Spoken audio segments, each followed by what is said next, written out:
It's common knowledge that the brothers Grimm were story collectors, but what few know is the brothers weren't just interested in folk stories and fables. The pair were among the world's most fevered purveyors of magical knowledge. It is rumored the brothers descended from a long line of midwives and witches on their maternal side, which ignited a flame of curiosity the brothers found impossible to extinguish. That curiosity was focused more often than not on the stories, teachings, and lessons of soulcraft. Some call it witchcraft, some call it high fae art. Most wisdom teachers simply referred to it as the knowledge of the old ways. But no matter the name, their pursuit was for wisdom and self-healing craft unsanctioned by Calvinist and Catholic 18th century Europe. Relegated to the dark side and viewed as the devil's handiwork, witch wisdom was a closely guarded secret. Magical knowledge was banished at best, burned at the worst. Those who did record their teachings did so in private and often kept the tome known as the grimoire buried until such time as it was needed. When the brothers' quest unearthed a dusty deck of cards hidden at the bottom of the barren well, they told no one. Not until many years later, as they related the numerous stories collected on their journeys, did they realize the cards were connected to the tales, that somewhere, somehow, before their grandmothers' grandmothers walked the earth, the world must have contained great magic. But like the fairies themselves, the magic had gone underground rather than suffer the starch of scripture and stricture. The stories and their card counterparts confirmed that traces of wild magic remained in the world. Some were shared in song and dance. Some rustled softly from the branch to the leaf among ancient trees and saplings. Some were told as tales by firelight, then captured and bound in cloth and ink.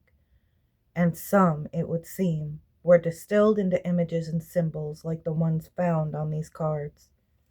Though the brothers never learned to use the cards, they remained fascinated with the symbols contained in them. The cards were clearly connected to the heroes and heroines that appeared over and over again in tales told by Hearth. Around dinner tables in High Court, at the edge of the night over a pint in the pub, unlike stories which have one beginning and only one end, the cards themselves seem to be characters able to lead multiple lives and tell individual stories depending on the way they were shuffled when laid on the table. It is believed that the brothers kept the cards close while pursuing their tales, collecting and recording their findings. After the brothers shaped their discoveries into story form, folks began referring to them as fairy stories or fairy tales, since they brought to mind the ancient race who roamed the earth long before the humans. The cards, however, remained unknown and unnamed. There is no record of what happened to the cards after the elder brother died in 1863, but eventually they wound up at a small book auction in southern Germany, where my great-grandmother Tilda was attending university, and a smitten professor purchased a relatively obscure version of the brothers' children's and household tales. The story goes that the auction house shipped the book to said smitten professor, who then wrapped the parcel in velvet cloth and gifted it to Tilda.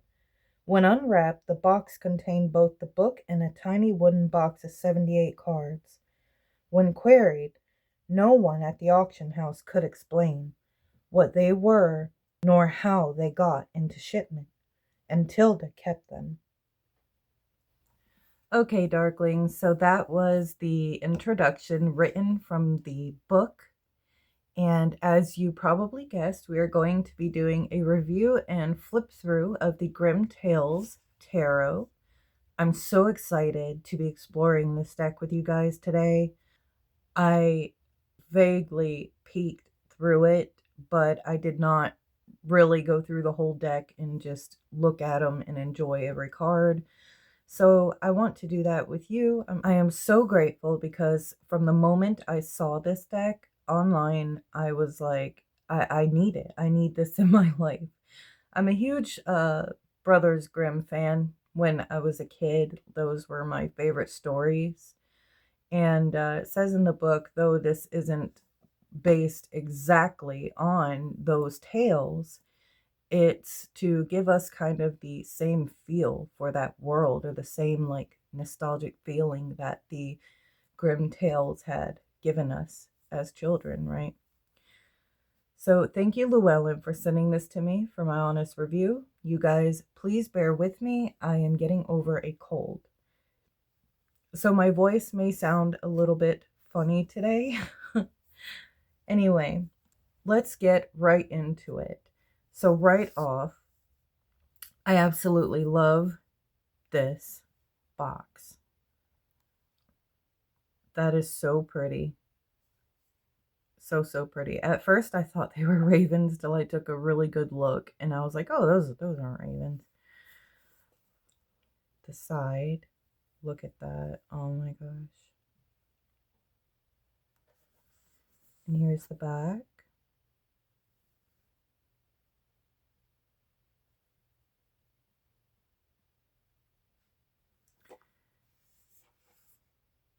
And here's the other side.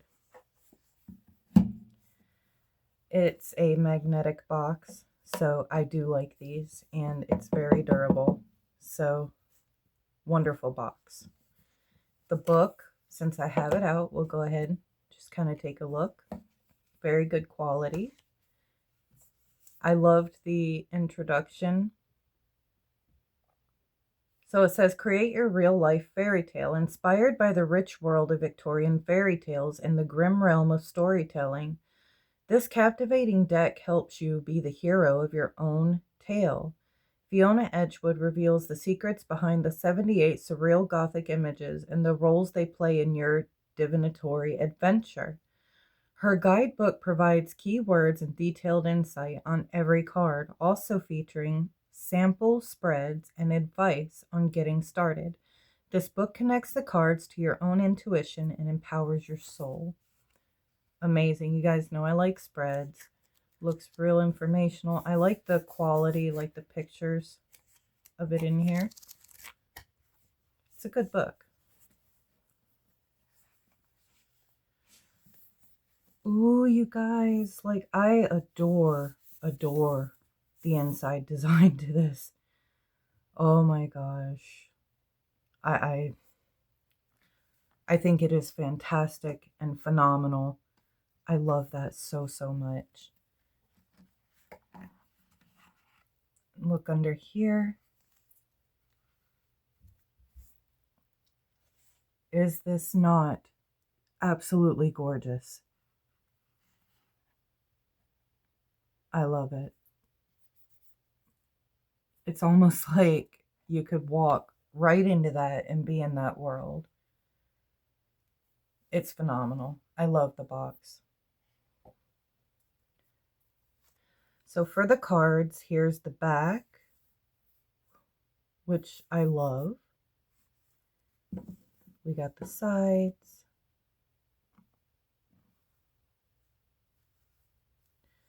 They're a type of matte card, which I love. I've started to actually grow quite fond of this cardstock, these kind of cards.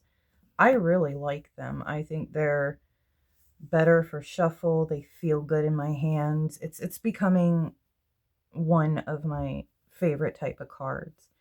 Besides like the linen, I love this matte, almost silky but smooth. Anyway, cardstock is excellent. I like it. So I do know that some people I've seen in online communities all speculating and complaining that this deck might have AI. And you know what? That really isn't material for me. It's not. Because at this point in time that we live in, AI is going to be collaborated in the majority of things that we do.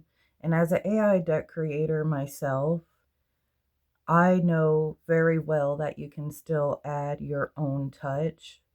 AI is nothing but a paintbrush for an artist or a person to utilize to create things. That's my opinion.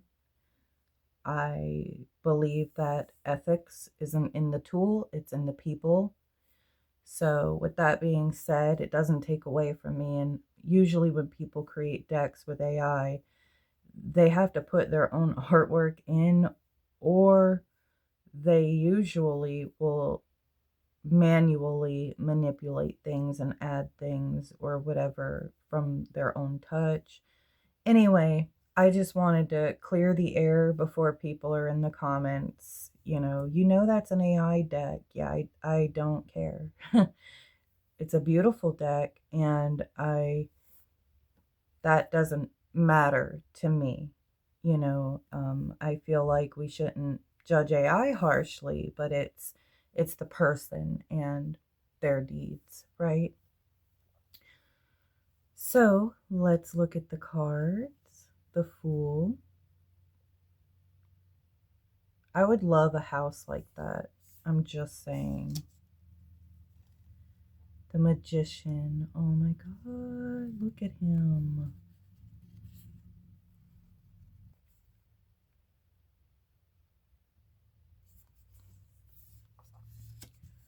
Oh, and just to touch on what I was talking about with the AI, I'm not sure if this is an AI deck or not. I'm just saying, like, my opinion to what's going around the community. I don't know if it was confirmed or not that this was. So I'm not saying this is an AI deck. I just want to make that clear. But the High Priestess, beautiful card. Oh my gosh, the pomegranate, the serpent. I love her so very much. Step into this tale with me, sisters and brothers. The Empress. Ooh, I adore it. I adore it. These are very, like, even though slight surrealism, very vivid images, right? They are so, so amazing. I love that Emperor. Oh my goodness. I feel like that's the only Emperor that is confident but still vulnerable that I've seen. The Hierophant. Huh. I like that perspective. The Lovers.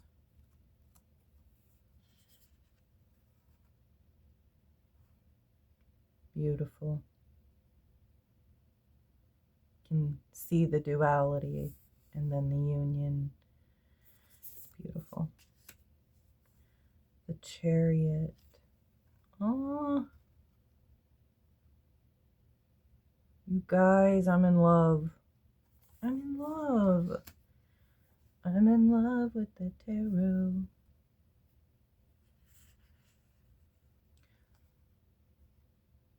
Strength. I love the wolves. Oh my goodness. She's like howling at the moon with them. I love that. Funny story, I actually did that once with some coyotes. They weren't that close to me, but they were pretty close, and they were howling at night, and I just started howling at them.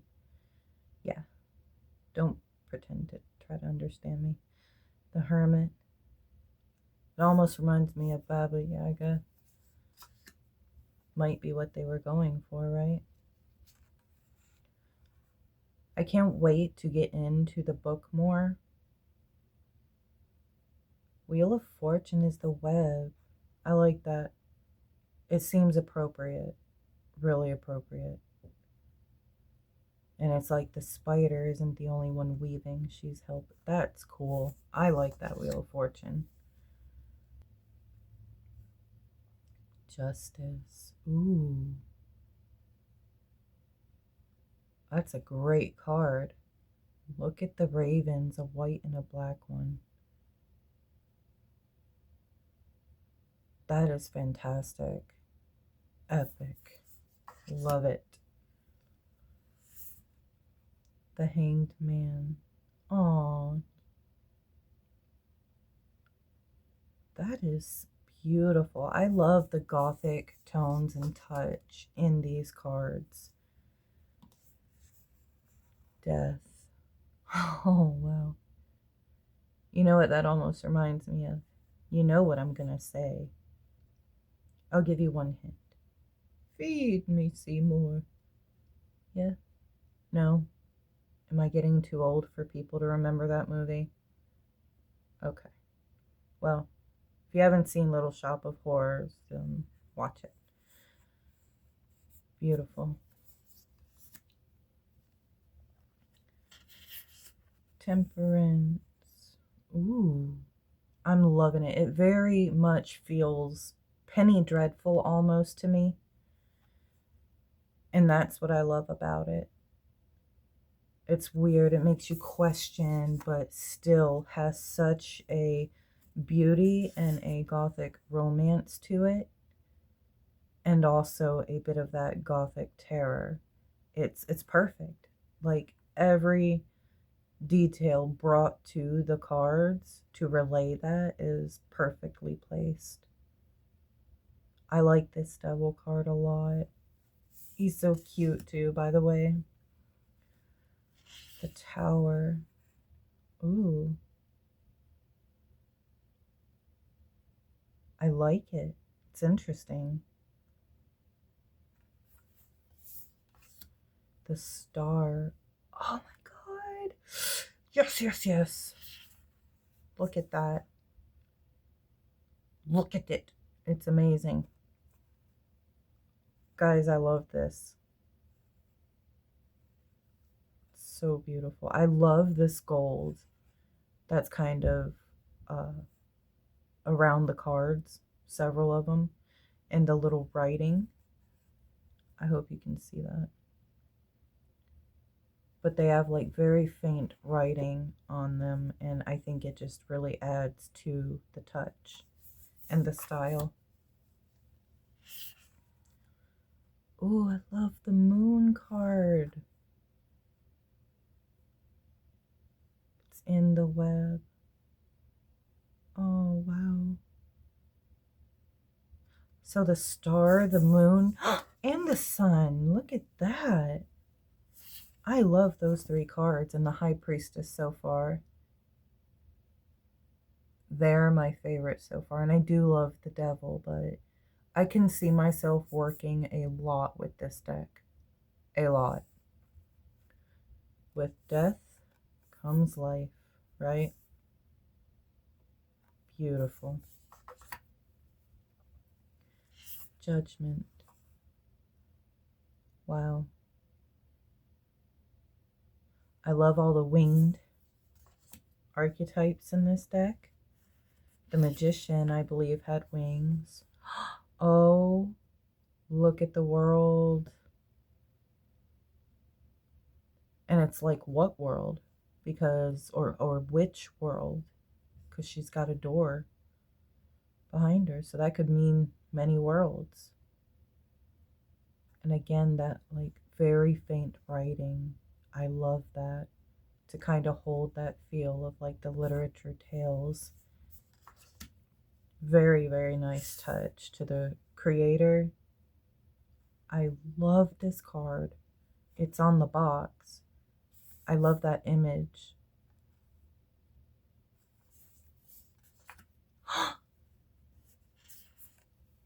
Look. Have you seen perfection such as this? Beautiful. I like the Two of Cups index too. 3. Ooh, that is interesting, right? I love it though. Very Lovecraftian / Alice. Wonderland. I love it. Four of Cups. Okay. Oops, grabbed two cards. Anyway. Okay, so water, oceanic creatures. Love that touch too. Five of Cups. Ooh. That's a haunting card. No pun intended, because there's a ghost there, but to me, something about that feels very haunting, and I love it. Six of Cups. That's different. I like it.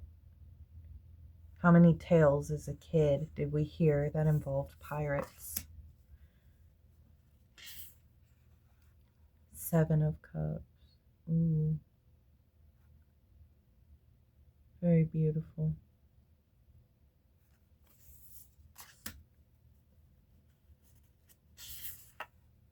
Eight of Cups. Almost reminds me of Dracula. Nine of Cups. I love that. She's so pretty. Almost looks porcelain. I love that look. And I love the style that these animals are portrayed in. It's not quite Tim Burton, but almost reminds me a bit of Tim Burton. Ooh, she is gorgeous. Look at that. She's poisoned someone, and I love it. Look at that. Again, that porcelain look. I love it. Beautiful. I also like the coloring. It's not too vibrant and in your face. It still remains a bit gloomy, yet colorful, if that makes sense. Like this, look at that. It doesn't take away from that Gothic or dark feel. They were just brilliantly placed. That's beautiful.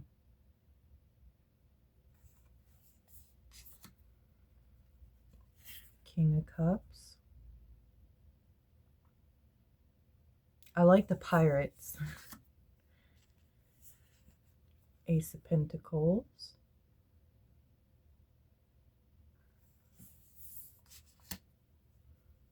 Two of Pentacles. Brilliance. I love this art style. I can't express how much I love it. Three of Pentacles. Oh, beautiful. They're like the fates, right? That's so, so pretty. I love that card. Four of Pentacles. Beautiful. A lot of people see, like, I don't want to use the word normal, but typical, we'll use artwork, and it is beautiful. I would never insult an artist by saying it wasn't, but this type of artwork, the surrealness, the unusual, I find so much more awing. And it's what I look for in a lot of decks personally, is unusual art that can kind of make you think or draw your eye because of the strangeness, because something isn't quite how it's supposed to be, but yet it's perfect anyway. That may be one of my favorite cards as well.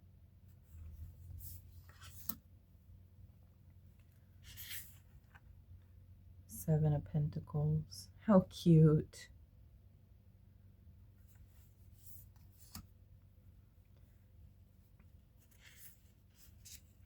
Eight of Pentacles.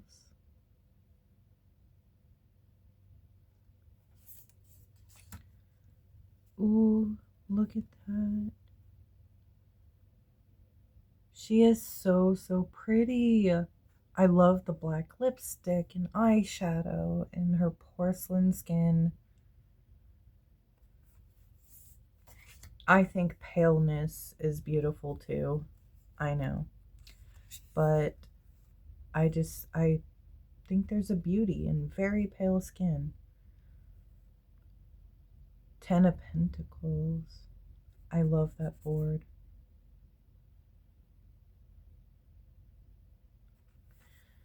There's a beauty in all skin tones, but what I mean in a Gothic setting, if that makes sense. Page of Pentacles. Pinocchio. Pinocchio was such a dark tale, but one of my favorites, like the original Brothers Grimm one. Yeah, a lot of their original ones were very dark, and I loved them for that because it kind of gave me a chill as a kid. Like, ooh. Definitely not like some of the Disney versions that we know. I love this card. I love the scorpion. That's so cool. I want to get a pet scorpion. Queen of Pentacles. Beautiful. I like her. King of Pentacles.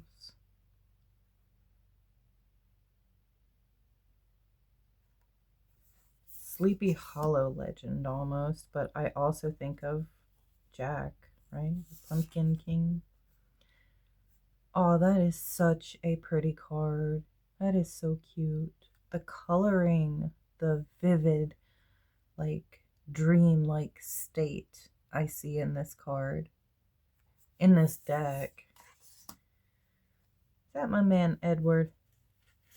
What are you doing here? I love that you're here.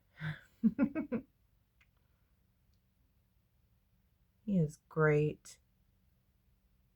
Just great. I love it so much. Three of Swords. Look, he's stitched together. Beautiful. I love this Three of Swords. It's haunting, but beautiful. Four of Swords. Look.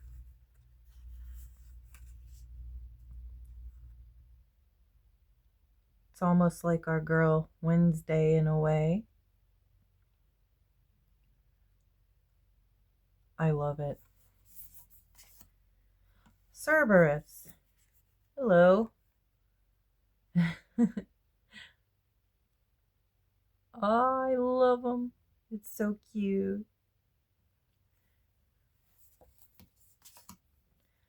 Six of Swords.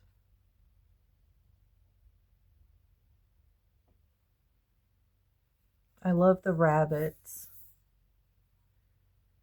I think that's Snow White. Seven of Swords. Look at him and his little umbrella. The golden egg. Wait, what story was that? I remember one with the fox and the golden egg. Help me out, guys. Help me in the comments. Oh, the memory's vaguely there from my childhood. What story was that? Because I remember being fascinated with golden eggs after that.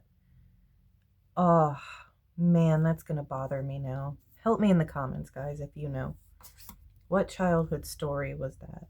I know it was one of the tales. Eight of Swords. She's beautiful. Oh, yes. Yes.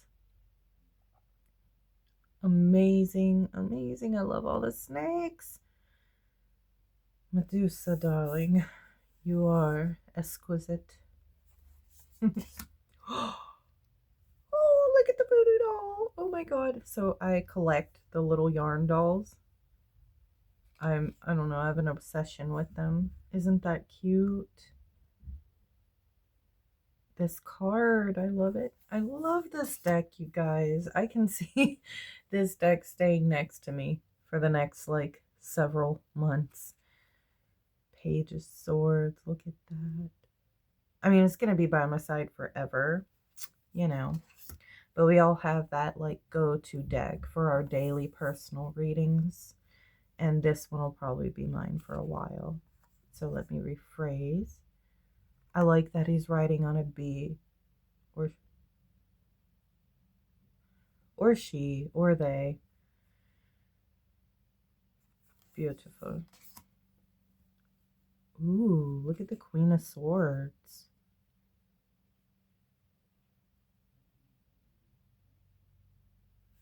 Shapeshifter.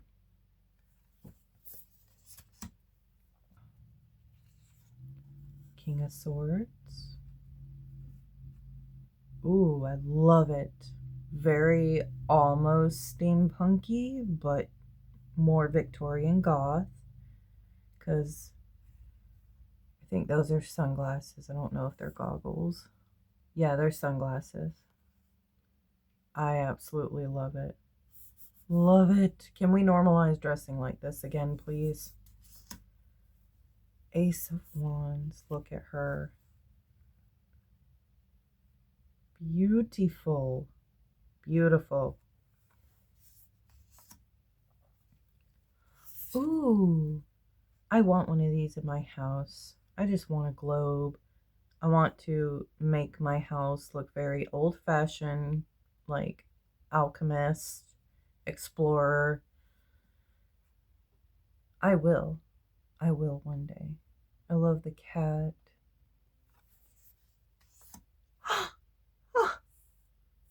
Yes. Oh, it wouldn't be complete without a cloaked reaper, right? Three of Wands. Oh my gosh, yes. I stop the world and melt with you, Grim Tales Tarot.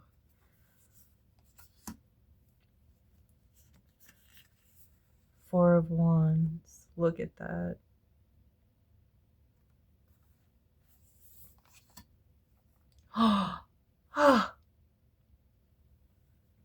Look. This card. So powerful. Look at him. That is a stunning card. Stunning. Wow. That's one of my new favorite cards in this deck. I have too many favorite cards in this deck. So I'm pretty sure my personal rating for it is going to be high. Look at her. How beautiful. It almost looks like the one on the cover.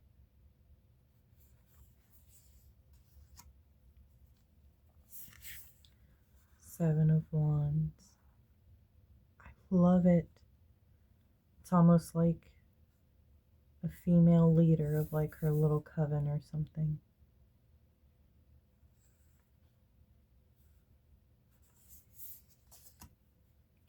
Eight of Wands. Ooh, look, it's so cute. I want one. Reminds me of Wizard of Oz. Nine of Wands.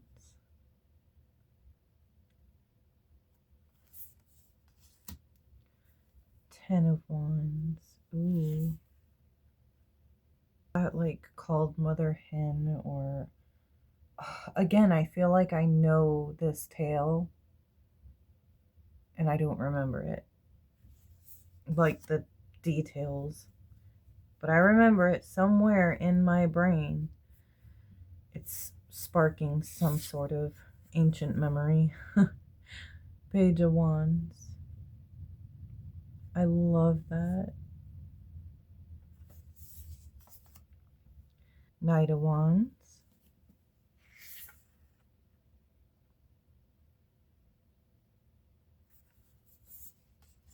I want to have this dream. Queen of Wands.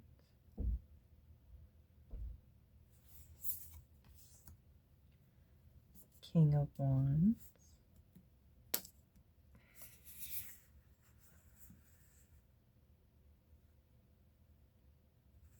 Oh no, that's it. It cannot be. All right, my lovelies.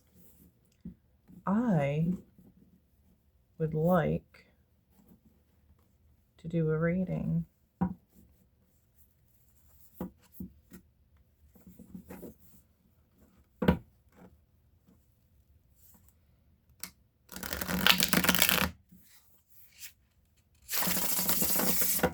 Ooh, that was so good. That was so good. I'm going to do a reading from this deck to see how she'll read for me. And we'll also read the examples from the book of the cards I get, so we can also get a feel for the book. I really kind of believe that the soul of a deck is partly in the book, so I'm interested to see. All right, so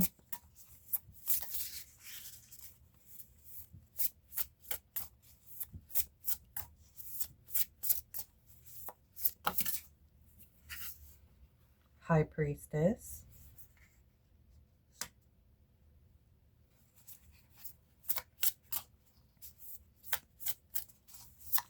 all right, just a general reading, please. Seven of Swords. Ooh, okay. I figured. No. I'm always suspicious now.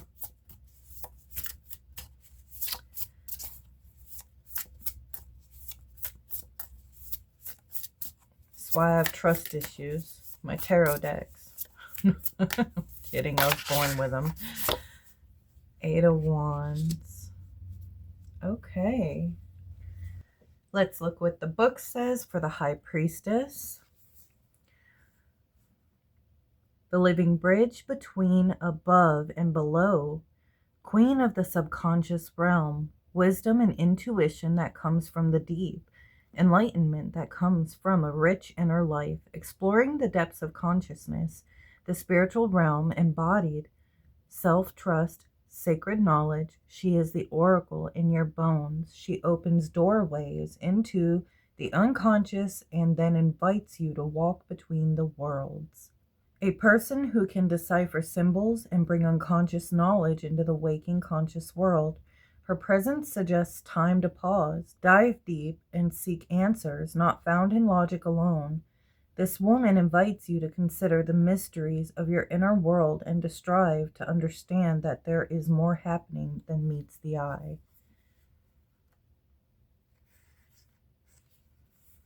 I like that explanation of the High Priestess. I tend to personally look at her the same. You think of a High Priestess, I think of somebody who has these mysterious abilities, right? Diving deep into my subconscious is something I've been doing a lot of lately. Good grief, like a lot. So I think that is basically alluding to the work I've been doing spiritually, right? I feel too exposed, a little vulnerable when I do these. So the book says for Seven of Swords, trickery, mental scheming to get away with something, deception and betrayal, secret strategizing, a situation involving hidden motives, dishonesty, or need for caution. This card speaks to the importance of being vigilant, as well as the possibility of avoiding confrontation by choosing a subtle approach. A call for discernment. It can indicate an avoidance of the truth, or the withholding of information, whether you're on the giving or the receiving end. When the Seven of Swords appears, it invites you to examine your intentions, act with integrity, and be aware of shady behavior. Yeah, I mean, I'm always looking for it. Eight of Wands. So in the book, it says swift movement, momentum, and rapid progress. This is a time when obstacles fall away and things accelerate. This is a moment when windows of opportunity open and demand action. Communication is now flowing freely and goals are coming within reach. This moment invites you to stay focused and ready as the energy around you is charged with possibility. When the Eight of Wands appears, it reminds you that change is in motion. Trust the current, respond with clarity, and embrace the exhilarating speed of life as it carries you toward your next destination. It can signal good news, travel, or romance. A surge is happening for you, so ride that uplifting current. That couldn't be more appropriate for my situation. So I believe this whole thing is alluding to where I'm going, the direction spiritually and in my life. I applied to school, I got in, so that's coming. Things do seem to be rising for me. The Seven of Swords could be my kind of imposter syndrome, my overthinking, because I almost gave up when I heard the math I would need to take. I am terrible at math, guys. I had straight A's and B's and everything, but math, I'm not good at. And sometimes we can be our own worst enemy and deceive ourselves into thinking we can't do something when in reality we can. We can do anything, right? We're the high priestess, damn it. So I believe that this is what the cards are talking about. When that thought kind of came into my mind during that moment when I heard the math thing, I acknowledged and was aware of it, and I was just like, no, you know what? I'm not going to do that. I'm not doing that to myself. We're going to put our best foot forward and we're going to do this. Like, you're not a quitter, Courtney. You don't give up easily. I hate to surrender. I hate to fail. So I don't want to deceive myself and tell myself lies that will affect this upward rise, right? So I think this was a absolutely beautiful reading, and this is a stunning deck. For my own rating, I give it a 5 out of 5. It's got a great book, great box. I love the cardstock. I love the cards. I love the art. I love everything about this deck. It truly is a treasure to have in my collection. So thank you again, Llewellyn, and you guys let me know what you think of it. Pairings will come up in shorts soon, so keep your eye out for that.